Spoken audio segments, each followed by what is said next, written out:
Para ekonom mendukung kebijakan Bank Indonesia yang tetap mempertahankan suku bunga acuan pada level 7,5%. Dukungan itu bergulir di tengah desakan sejumlah kalangan kepada Bank Indonesia untuk menurunkan BI rate guna mendorong pertumbuhan ekonomi.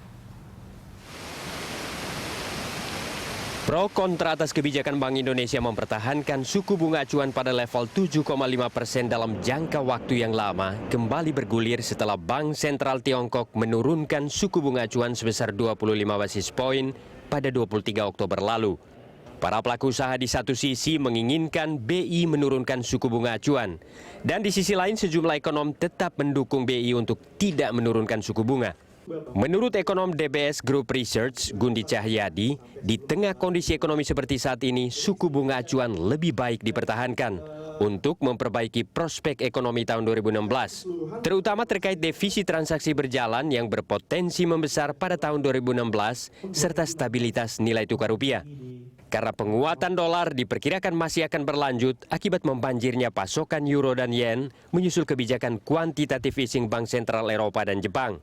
Apalagi kebijakan otoritas moneter dua negara besar itu berlangsung di saat Amerika memperketat kebijakan ekonominya dengan menghentikan quantitative easing dan menaikkan Fed Fund Rate.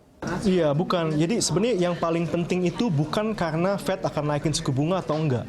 Yang paling penting adalah kenyataan bahwa sekarang ini kita masih dalam periode di mana adanya divergence di kebijakan moneter di Amerika dibandingkan dengan Eropa dan di Jepang. Itu sebenarnya yang menjadi satu faktor utama yang menentukan bagaimana US dollar itu akan bergerak terhadap mata uang dunia lainnya. Bukan karena kapan Fed akan naikin suku bunga atau enggak. Sementara ekonom Harvard University, Yonathan Pincus menyatakan BI rate harus dipertahankan hingga tahun depan. Karena sejauh ini, ekonomi Indonesia masih berjalan pada relnya dengan kecenderungan inflasi dan defisit transaksi berjalan yang terus menurun. Kita harus melihat ke nilai tukar. Memang sekarang kalau masih agak ragu-ragu menurunkan suku bunga di Indonesia, karena nanti kalau ada suku bunga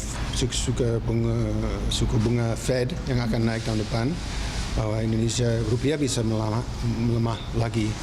Jadi daripada menurunkan suku bunga di Indonesia sekarang, mungkin sebaiknya stabil saja dan melihat bagaimana bisa memperbaiki neraca perdagangan di Indonesia sebagai tidak mengandalkan aliran modal yang short term masuk ke Indonesia. Kalau ada surplus dari neraca perdagangan, pasti rupiah akan stabil. Tapi kalau ada defisitnya, pasti akan turun.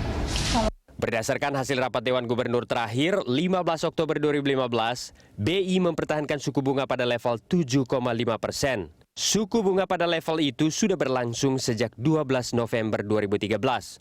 BI rate sempat naik ke 7,75% sejak 18 November 2014, namun akhirnya diturunkan lagi ke level 7,5% sejak 17 Februari 2015 hingga sekarang. Tim Liputan, Berita 1, Jakarta.